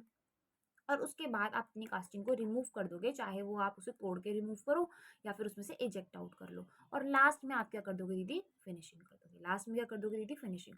तो सबसे पहले आपने क्या देखा, सबसे पहले आपने क्या देखा, पैटर्न बनाया, पैटर्न से दीदी आपने मोल्ड बनाया, मोल्ड के बाद दीदी आपने अलॉय को चूज किया, अलॉय को चूज किया दीदी, उसके बाद अलॉय को आपने मेल्ट किया, उसके बाद आपने पोर कर दिया, पोर करने के बाद दीदी आपने सॉलिडिफाई करने दिया, सॉलिडिफाई करने दिया। दीदी जब सॉलिडिफाई हो गया तब तो आपने क्या कर लिया, इजेक्ट आउट, क्या कर लिया, इजेक्ट आउट, या फिर आप बोलोगे ब्रोक कर दिया अपने मोल्ड को। और लास्ट में दीदी आप क्या कर दोगे, उसकी फिनिशिंग कर दोगे। फिनिशिंग हम क्यों करते हैं, जो भी आपकी खराब हो गई है, जहाँ से मान लो मुझे स्क्वायर चाहिए था बट मेरा जो रिजल्ट एंड प्रोडक्ट आया वो कुछ ऐसा ऐसा आया, तो मुझे तो ये यहाँ से नहीं चाहिए था, जो डिस्टर्बेंस हुई है, तो उसे हटाने के लिए मैं क्या कर दूंगी, फिनिशिंग कर दूंगी। इसके लिए मेरे पास बहुत सारे टूल्स होते हैं जैसे कि फाइलर्स, तो फाइलर्स की हेल्प से मैं इसे हटा सकती हूँ और मेरा अपना डिजायर्ड प्रोडक्ट ऑब्टेन कर सकती हूँ। इसी के साथ हम आ गए अपने नेक्स्ट टॉपिक पे, that is types of pattern. कितने टाइप्स ऑफ पैटर्न होते हैं, basically we have many types of pattern. पहला जाता है आपका सिंगल पीस पैटर्न। जो सिंगल पीस पैटर्न होता है वो डायरेक्ट पैटर्न होता है जिसे आप एक बार में ही बाहर निकाल सकते होते हो। ऑल राइट, हमने इसकी डिफाइन में क्या देखा, जो पैटर्न है वो विदाउट एनी जॉइंट्स होता है, विदाउट एनी जॉइंट्स, पार्टिंग्स और लूज पीसेस। ना तो इसमें कोई जॉइंट्स है, ना तो कोई पार्टिंग्स है, ना ही कोई लूज पीसेस है। ये क्या है, सिंगल एक ही पैटर्न है, तो इन्हें हम क्या बुलाते हैं, सिंगल पीस या सॉलिड पैटर्न बुलाते हैं। नेक्स्ट आते हैं स्प्लिट पैटर्न। स्प्लिट पैटर्न क्या होता है ना, अनयूजुअल शेप का होता है। कैसी शेप का होता है, अनयूजुअल शेप का। और ये स्प्लिट चीजों में बटा हुआ होता है, मतलब दो पार्ट्स में बटा हुआ होता है। एक होता है इसका अपर हाफ पार्ट और एक होता है इसका लोअर हाफ पार्ट। ठीक है जी, ये देखो जैसे कि यहाँ पे बना हुआ है। ये जो हमारा पैटर्न है ये कैसा होता है, इसके जो दोनों शेप और साइज हैं वो डिफरेंट डिफरेंट हो सकते हैं, मे और may not be of same shape and size. जो ऊपर लगा हुआ है पार्टिंग लाइन के वो अलग हो सकता है, जो नीचे लगा हुआ है वो अलग हो सकता है। ये जो पैटर्न्स को आपने जोड़ा हुआ है पार्टिंग लाइन के ऊपर और नीचे, वो आपने किसकी हेल्प से जोड़ा हुआ है, डॉबल पिन्स की हेल्प से जोड़ा हुआ है। एक बार समराइज कर देती हूँ, ये अनयूजुअल शेप में होता है। ये एक पार्टिंग लाइन के ऊपर होता है, दूसरा पार्टिंग लाइन के नीचे होता है। जो पार्टिंग लाइन के ऊपर और नीचे है वो अलग अलग शेप्स में हो सकता है। इन्हें आप किसकी हेल्प से ज्वाइन करते हो, डॉबल पिन्स की हेल्प से। नेक्स्ट आता है मेरा मैच प्लेट पैटर्न। जो मैच प्लेट पैटर्न है ना, सिमिलर ही है, किसकी तरह सिमिलर है, हमारे ऊपर वाले की तरह, जिसका नाम क्या था हमारा, स्प्लिट पैटर्न। ये सिमिलर है स्प्लिट पैटर्न के। ये हमारा दो पीसेस में बटा हुआ होता है, ये मेरी पार्टिंग लाइन हो रही होती है, इस केस में भी ये भी दो अलग अलग पैटर्न्स में होता है। बट यहाँ पे जो वन पीस है वो माउंटेड होता है one side of the plate, और जो अदर पीस है वो अदर साइड ऑफ प्लेट। जो डिफरेंस इसमें आता है, ये ग्रुप ऑफ पैटर्न्स को कैरी कर सकता है। जहां पर मेरा ऊपर वाला सिर्फ एक ही पैटर्न को कैरी कर सकता था, यहाँ पे ये मेरा ग्रुप ऑफ पैटर्न को कैरी कर सकता है, जो कि दोनों साइड्स पे सेम रहेगा। ऑल राइट, नेक्स्ट आ जाते हैं कोप और ड्रैग पैटर्न। मैंने अभी आपको गेटिंग सिस्टम में बताया था कोप और ड्रैग का कॉन्सेप्ट। एक मेरी बीच में होती है पार्टिंग लाइन जो दोनों को अलग कर रही होती है। जो ऊपर वाली स्पेस होती है, हाफ ऊपर की स्पेस, उसे हम क्या बुला रहे होते हैं, कोप। जो मेरी हाफ नीचे की स्पेस हो रही होती है हम उसे क्या बुला रहे होते हैं, ड्रैग। जो मेरा पैटर्न होता है वो यहाँ पे बीच में सिचुएटेड होता है। ऑल राइट, इसी की आप थ्योरी रीड कर लेना। नेक्स्ट आ जाता है दीदी गेटेड पैटर्न। गेटेड पैटर्न क्या होता है, जो छोटे छोटे पीसेस से बने होते हैं, जिसमें मेरे बहुत सारे गेट्स लगे होते हैं स्मॉल कास्टिंग को प्रोड्यूस करने में। तो ये जो पैटर्न होता है ये आपका मल्टी कैविटी मोल्ड होता है, जिसे आप प्रिपेयर करते हो। ये आपकी बहुत सारी कास्टिंग्स को कैरी करता है, ये यूनिफॉर्म होता है। और द फीडिंग मेटल देखो कैसा दिखता है, ये देखो यहाँ पे ये क्या है, मेरा रनर है जिसके थ्रू मेरा ऐसे जाएगा अंदर। ये आपने कहाँ पे पढ़ा था दीदी, अभी रनर के बारे में गेटिंग सिस्टम में पढ़ा था, राइट। तो यही आपका गेट्स लगे हुए हैं इसमें बहुत सारे छोटे छोटे। तो आपका एंड प्रोडक्ट क्या मिल रही होंगी, ये छोटी छोटी कास्टिंग्स मिल रही होंगी, जिन्हें आपने n number of castings at a one time produce करवा दिया। ऑल राइट, ये मेरा पैटर्न है, ये मेरे गेट्स हैं, ये मेरा रनर है, और ये मेरी कास्टिंग जो है एंड प्रोडक्ट ये है। दी नेक्स्ट आ गया स्वीप पैटर्न। क्या होता है, स्वीप पैटर्न एक वुडन बोर्ड में होता है, जो कि मेरा प्रॉपर साइज टू रोटेट होता है। देख रहे हो क्या होगा, ये जो स्वीप है ये रोटेट करेगा ऐसे इस डायरेक्शन में, और ये मेरा पैटर्न यहाँ पे बन जाएगा, ये मेरा मोड यहाँ पे बन जाएगा। तो मेरी जो सैंड थी वो बेसिकली ऐसी थी, इसके अंदर मैंने कैसा स्ट्रक्चर फॉर्म करवा दिया है अब कुछ इस तरीके का। तो इसे हम बुलाते हैं स्वीप पैटर्न। ये आपका वर्टिकल डायरेक्शन में होता है और रोटेट करवाता है वुडन बोर्ड को, जिससे कि मेरा जो मोल्ड है उसकी शेप आ जाती है। दीदी नेक्स्ट आ गया मेरा लूज पीस पैटर्न। ये हमारा लास्ट टाइप होता है। लूज पीस पैटर्न में क्या हो रहा होता है, अगर समरी बताऊं तो मेरा ये पैटर्न जो है ये अलग से लगा हुआ है। ये देखो ये जो पैटर्न है ये पूरा अलग से है। इसके अलावा ये जो ये चीज दिख रही है आपको बीच में, ये है मेरे लूज पीसेस। क्या है ये मेरे लूज पीसेस। जो लूज पीसेस है ना, हम क्या करते हैं, पहले एक पैटर्न को एक बार में निकाल लेते हैं और उसके बाद लूज पीसेस को अलग से निकालते हैं। फिर क्या करते हैं, जो आपका कास्टिंग निकला उसमें लूज पीसेस को हम कंबाइन कर देते हैं, लूज पीसेस को कंबाइन कर देते हैं, और फिर मेरा जो एंड प्रोडक्ट होता है मैं उसे क्या बुलाती हूँ, फाइनल प्रोडक्ट। तो ये प्रोसेस मेरा रहता है। एक बार इसकी थ्योरी बता देती हूँ जल्दी से। देखो दीदी क्या लिखा हुआ है यहाँ पे लिखा है कि सिंगल पीस पैटर्न होता है, have to make loose pieces आ जाते हैं इसमें, तो ये अनेबल हो जाता है, हमारे लिए ईजी नहीं होता विड्रॉल करवाना। इसी की वजह से मैं क्या कराती हूँ कि जो पैटर्न है उसके विड्रॉल के टाइम पे पीसेस को अंदर ही छोड़ देती हूँ और लेटर उन्हें सेपरेट बाहर निकालती हूँ, एंड एट द लास्ट उन्हें हम ज्वाइन कर देते हैं। तो हमारे यहाँ पे जो टाइप्स ऑफ पैटर्न है वो भी कवर हो गए। अभी जो आपका नेक्स्ट टॉपिक आता है ना, वो पैटर्न अलाउंसेस आती है। तो पैटर्न अलाउंस होती क्या है, हम पैटर्न अलाउंस दो चीज़ों की वजह से करते हैं। क्यों, जिससे कि मेरा जो फाइनल प्रोडक्ट है वो डायमेंशनली करेक्ट है। जैसे कि मान लो मुझे 2x2 का स्क्वायर पीस चाहिए था और मेरे को फाइनली मिला कि 2x2 का तो मिला, बट यहाँ पे डैमेज था, तो हम ये सारे साथ ये चीज़ें ना हो रही हो, डायमेंशनली करेक्ट प्रोडक्ट आए, इसके लिए हम पैटर्न अलाउंस का यूज़ कर रहे होते हैं। हमारा जो प्रोडक्ट है वो ईजी विड्रॉल हो जाए। मान लो ये मेरा मोल्ड था, ठीक है, ये मेरा पैटर्न था, इसमें से मुझे मोल्ड कैविटी बाहर निकालनी थी, तो मेरा यहाँ से निकला ही नहीं बाहर, साइड से वहीं रह गया, तो मेरा क्या हुआ, विड्रॉल ही खराब तरीके से हुआ, तो मेरा पूरा का पूरा जो कास्टिंग था वही खराब हो गया। तो इन चीज़ों को, हमारे जो डायमेंशनल चेंजेस होते हैं उन्हें कंपेंसेट करने के लिए जो हम अलाउंस का यूज़ करते हैं उसे हम क्या बुलाते हैं, पैटर्न अलाउंस। इस शीट में आपको 5 तरीके की पैटर्न अलाउंस मिल जाएंगी इस पीडीएफ में, so you just can go through all of them. एक बार मैं तुम्हें ओवरव्यू दे देती हूँ। श्रिंकेज अलाउंस क्या होती है, जो आपका ओरिजिनल मोल्ड था वो इस शेप का होना चाहिए था, बट क्या हुआ, वो आपका रिडक्शन हो गया उसमें साइज में, तो आप क्या करोगे, इसके लिए आप हमेशा एक थोड़ा बड़ा साइज का मोल्ड लोगे, बड़ा साइज का पैटर्न लोगे और उसमें अपना सेटल करवाओगे कास्टिंग को, जिससे कि जो आपकी कास्टिंग है वो ओरिजिनल शेप में आ जाए। ड्राफ्ट अलाउंस क्या होती है, ड्राफ्ट अलाउंस होती है आप एक एंगल दे देते हो, टेपर्ड एंगल देते हो 1 to 2 डिग्री का। जैसे मानो अगर मेरा जो पैटर्न है वो ऐसा दिखता है, स्क्वायर, ठीक है, तो इसमें से मुझे बाहर निकालना इजी होगा या कुछ इस टाइप के पैटर्न में से, दी नीचे वाले में से। क्यों, बिकॉज यहाँ पे आपने कुछ अलाउंस दे दी और यहाँ से बाहर निकालना इजी हो जाएगा। तो सिमिलर काम आप इसमें कर रहे होते हो, 1 to 2 डिग्री का आप टेपर्ड अलाउंस दे देते हो कंपेंसेट करने के लिए किसी भी चेंज को। नेक्स्ट पे आ जाते हैं दीदी, आपका आ जाता है ये फिनिशिंग और मशीनिंग अलाउंस। इसका मतलब क्या होता है, जो आपने फिनिशिंग करी है, मशीनिंग करी, मान लो कि ये मेरा ओरिजिनल प्रोडक्ट था, इसके यहाँ पे कुछ डिस्ट्रक्शन हो रखा है, आपने इसकी फिनिशिंग करी फाइलर का यूज़ करके। फाइलर पता है ना, जिसके थ्रू आप जैसे घिस दोगे तो प्रोडक्ट ठीक हो जाएगा। अब ये घिसने के चक्कर में मेरा प्रोडक्ट छोटा हो गया, है ना दीदी, मेरा प्रोडक्ट तो छोटा हो गया घिसने के चक्कर में। तो इसी चीज़ को ठीक करने के लिए आप क्या करते हो, एक थोड़ा बड़ा टाइप का कास्टिंग वो ले लेते हो, पैटर्न या फिर मोल्ड, जिसमें आप अपनी कास्टिंग को सेटल करवाते हो। इसी चीज़ को बोलते हैं मशीनिंग अलाउंस। कि आपने थोड़ी सी अलाउंस किस चीज़ के लिए दी, मशीनिंग के लिए। मशीनिंग मतलब यहाँ पे फिनिशिंग ही है। नेक्स्ट आ गए हम यहाँ पे शेक और रैपिंग अलाउंस। शेक और रैपिंग अलाउंस क्या होता है, जब आपने किसी चीज़ को रैप करवाया अपनी मोल्ड कैविटी में, मान लो ये मोल्ड कैविटी है, यहाँ पे मेरे को होल क्रिएट करना है, तो जब मैं होल क्रिएट कर रही थी तो होल गलती से बड़ा हो गया, एनलार्जमेंट हो गया, तो उस चीज़ को ठीक करने के लिए आप जो अलाउंस का यूज़ करते हो दैट इज शेक और रैपिंग अलाउंस।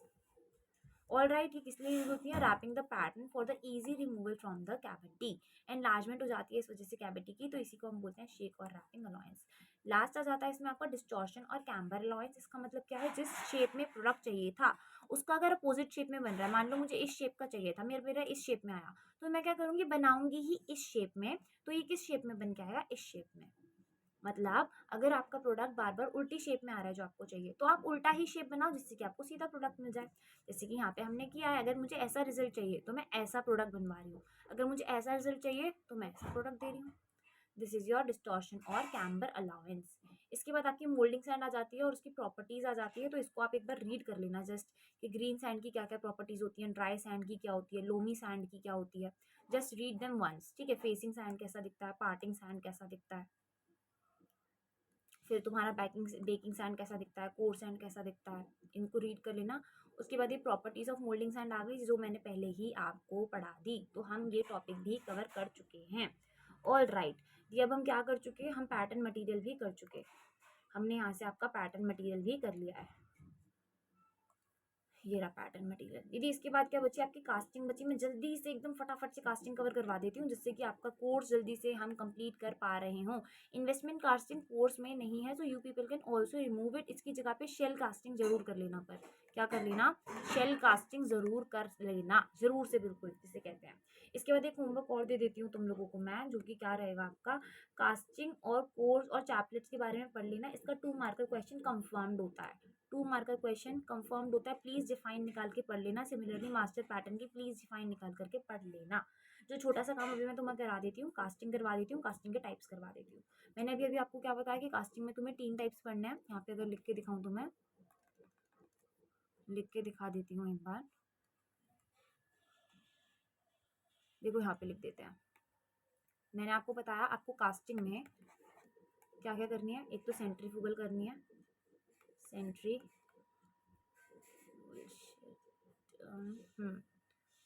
सेंट्रीफ्यूगल करनी है। उसके बाद आपको कौन सी करनी है, इन्वेस्टमेंट करनी है। But investment is not in your case now, तो इसकी जगह पे कौन सी कर लेना, शेल कास्टिंग कर लेना। और एक कौन सी बची आपकी, प्रेशर डाई कास्टिंग बची। इसमें से मैं आपको कौन कौन सी करा रही हूँ, अभी मैं आपको करवा रही हूँ pressure die casting. Pressure die casting में मैं आपकी हॉट भी करवा दूंगी, कोल्ड भी करवा दूंगी, और मैं आपकी सेंट्रीफ्यूगल कास्टिंग करवा देती हूँ। आपकी unit 1 will be completed. Shell mould casting आपका होमवर्क रहेगा, कोर प्रिंट चैपलेट होमवर्क रहेगा, मास्टर पैटर्न होमवर्क रहेगा। कुछ नहीं है, 2-2 नंबर की डिफाइन है, 2-2 लाइन्स की डिफाइन है, उसको प्लीज से कवर कर लेना। ऑलराइट, चलो अब आगे चलते हैं।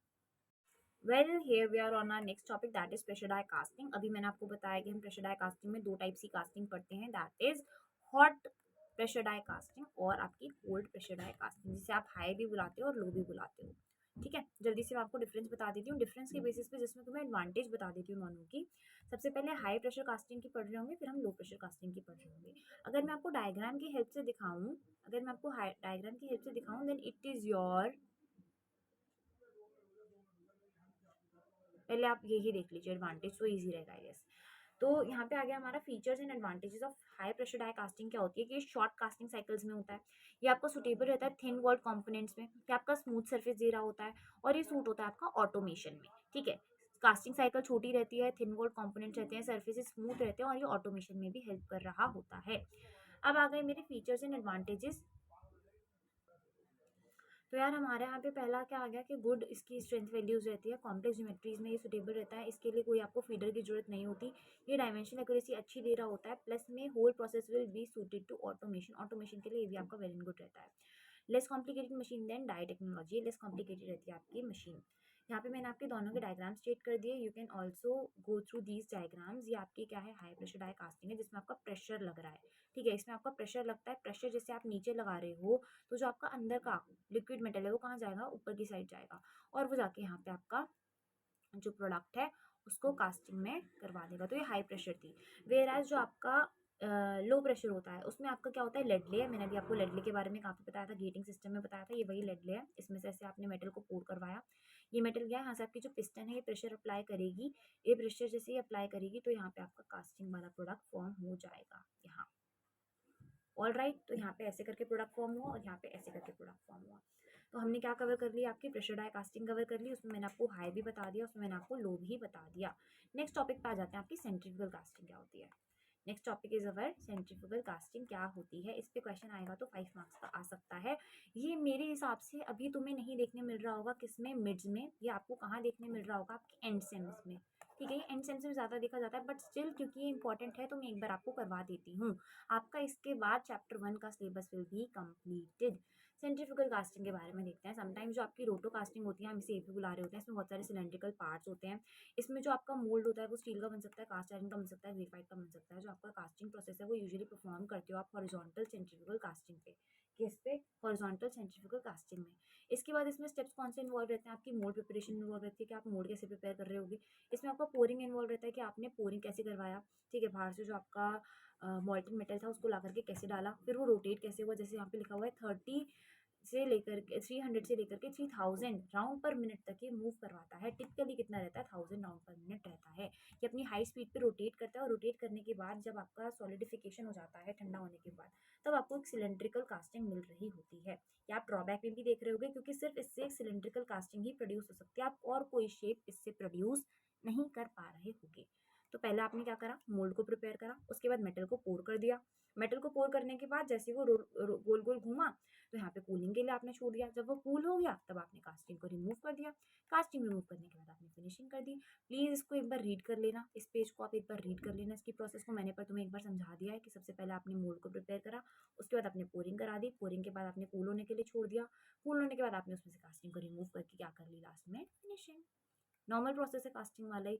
ऐसा कुछ आपका जो है दिख रहा होता है कास्टिंग का प्रोसेस। ये लेड लेयर जिससे आपने पोर करवाया, ये मॉल्टन मेटल अंदर गया, ये आपका रोटो कास्टर है जिससे वो रोटोकेट होता है, ये टॉप रोलर्स जो रोल करवाते हैं। ठीक है, ये आपका मोटर हो गया, ये आपकी कास्टिंग हो गई, आपका मोल्ड हो गया। जो आपका कुछ शेप निकलेगी फाइनल कास्टिंग की वो ऐसी दिख रही होगी।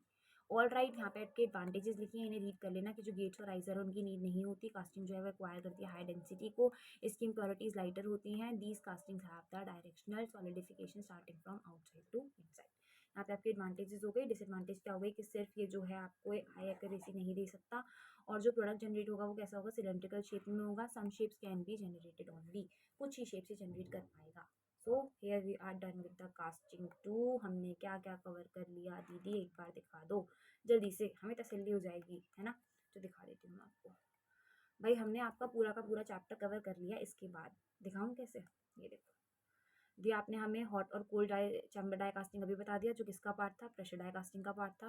दीदी आपने इन्वेस्टमेंट कास्टिंग तो हमें करने के लिए मना कर दिया, उसकी जगह आपने छोटा सा काम बोला है कि शेल कास्टिंग पढ़ लेना एक बार। दीदी आपने सेंट्रीफ्यूगल कास्टिंग खुद से पढ़ा दिया। Here we are done with your unit number 2। Clap clap clap, मजा आ गया, ये हमारी यूनिट 1 कंप्लीट हो गई। ठीक है, अब आपकी यूनिट 2 में क्या आ जाती है, ऑक्सी एसिटिलीन गैस वेल्डिंग आ जाती है। प्लीज़ से इसको पढ़ लेना, क्या पढ़ लोगे, इसकी वर्किंग पढ़ लोगे, इक्विपमेंट्स पढ़ लोगे। ऐसी टिग्मिक पढ़ लेना। टिग्मिक में क्या पढ़ोगे तुम, डिफरेंस पढ़ लेना विद डायग्राम, डिफरेंस पढ़ लेना विद डायग्राम। सिमिलरली इसमें जो ऑक्सी एसिटिलीन है ये वाला टॉपिक, और जो तुम्हारा टाइप्स ऑफ फ्लेम्स है ये टॉपिक कनेक्टेड है।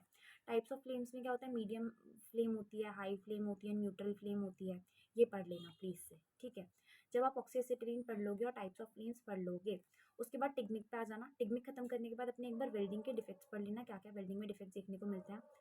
ठीक है, इजी सा टॉपिक है। उसके बाद फ्लक्स और इसकी फ्लक्स की प्रॉपर्टीज जरूर पढ़ लेना, प्रॉपर्टी प्लस में उसका फंक्शन, प्रॉपर्टी प्लस में उसका फंक्शन। ये जब सारा काम हो जाता है, तुम्हारे पास टाइम बचता है, तो बस एक बार सबमर्ज कर लेना, इलेक्ट्रोस्लैग कर लेना और रेजिस्टेंस वेल्डिंग कर लेना, खत्म हो जाएगा काम। ये मैं नहीं करा रही क्योंकि वीडियो ज़्यादा लंबी हो जाएगी, and I don't want you to skip the video लंबी होने की वजह से, इसलिए पूरी वीडियो देखना। यूनिट 2 बहुत छोटी है, बहुत कम पार्ट है, ऑक्सी एसिटिलीन वेल्डिंग देखते ही समझ में आ जाएगी, ईजी है। बस इसके बाद टाइप्स ऑफ फ्लेम्स कर लेना, फिलर की फ्लक्स की प्रॉपर्टीज और फंक्शंस करने के बाद बिल्डिंग डिफेक्ट्स कर लेना टिकनिक करके। All right, here we are done with the video. I hope तुम्हें वीडियो समझ आए, एंड सॉरी कि वीडियो थोड़ी लेट हो गई, बिकॉज इसकी एमबी इतनी ज़्यादा है ना, ये कम से कम 2-2 जीबी की फाइल एक्सट्रैक्ट हो रही है इसमें से एक बार में, और ऐसी 10 फाइल हमने बनाई है। So well, good luck for the tomorrow's exam. अच्छे से पढ़ लेना, अब तुम्हें ये पेपर समझ में आ जाएगा, जो मिड टर्म का पेपर है। खुद से एक बार करने का ट्राई करना, कर लोगे। देखो गेटिंग सिस्टम का क्वेश्चन आया हुआ है, चिल्स चैपलेट जो भी होमवर्क में दिया है, मास्टर पैटर्न जो भी होमवर्क में दिया, दिख गया। लो कार्बन स्टील ये नहीं आता है ज़्यादा, बट से एक बार रीड कर लेना। ठीक है, कोर का क्या हेल्प होता है अभी तुम्हें मैंने होमवर्क में दिया था, कोर का हेल्प देखना। हीट और जो अभी हीट ट्रीटमेंट प्रोसेस होती है, मतलब हॉट प्रेशर डाई कास्टिंग करवा देना। इन्वेस्टमेंट कास्टिंग का क्वेश्चन नहीं आता है, ये रहा तुम्हारा हॉट चैम्बर, कोल्ड चैम्बर दोबारा आ गया, कर देना। ठीक है, फिर क्या पूछता है ये आपसे यहाँ पे, कोकोला फर्नेस डिजाइन कर दो, अभी सिखाया है। डन है, डन है, और राइट। वेल, गुड लक बच्चा पार्टी। लाइक कर दो, फॉलो कर दो, सब्सक्राइब कर दो। आगे भी मैं आपके इंटरनल में, एक्सटर्नल में, पर्सनालिटी डेवलपमेंट में, बॉडी लैंग्वेज में हेल्प करती रहूँगी। So don't mind, and like and subscribe the channel for sure, जिससे कि मेरी अपडेट्स आप तक पहुँचती रहें। Well, good luck, tata, bye bye, see you again.